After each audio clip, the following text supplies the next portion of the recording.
Then I also like to make sure that it's going to lay flat, so I roll it backwards for a second, and we trim an edge off because we want the glue to be right next to each other. So I always trim just a little off so that when I put these together, there's going to be glue right next to glue. So we're going to just work these in underneath the carpet that way.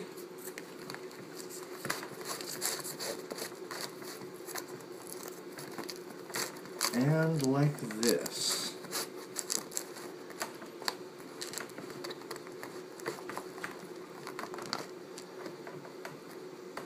Okay, wonderful. Okay, now that is all prepped.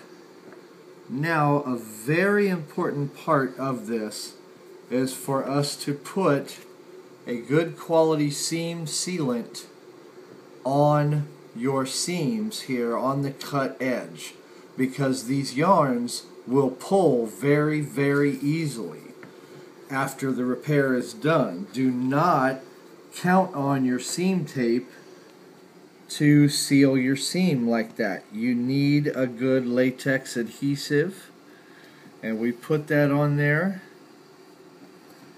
and we get that right up on that edge, but not on the face yarn.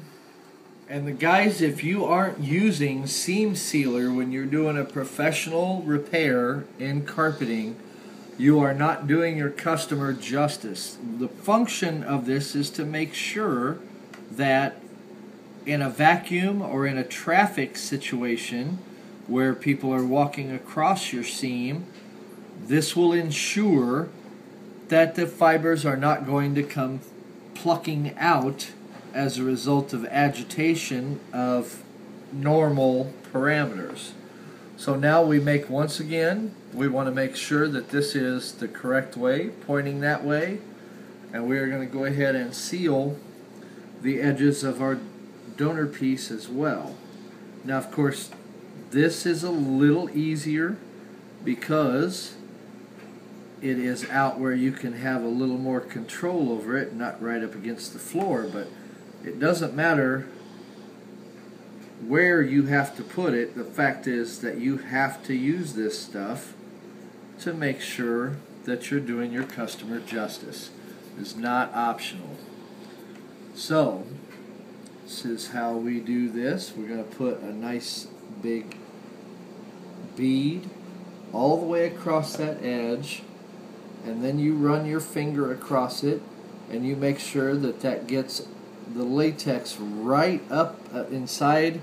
What you're looking to do is put a bead of this product inside the layer between your primary and your secondary backing. Okay, now that we have all of our seams or cut places on our carpet are sealed, and the adhesive has been allowed to dry not only along the existing edge but along all of the edges of our donor piece. Now we want to check and make sure, okay, we want this pointing this way.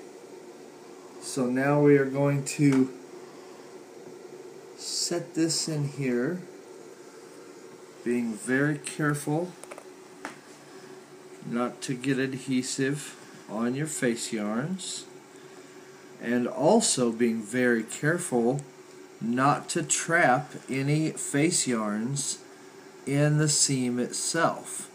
If you do that, you will notice that after the repair is over with. So I just want to place this in there and get it as even as we can. Wonderful. Then we're just going to get our seaming iron. We're going to go ahead and get that tape melted and set our seam. Now with the Cool Glide, it only takes a few seconds to get it hot enough to melt. So we've melted that. Now we're just going to roll that out real quick. while it's warm. Then we're going to go down to this end. We're going to go ahead and melt this edge of the seam tape.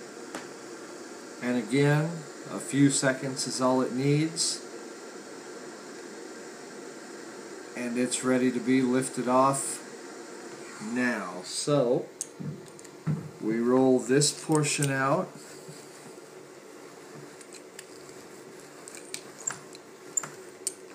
And then we just want to go through with our carpet awl and just kind of make sure everything is level and set right where we want it. And once we get it right where we want it, we allow it to cool.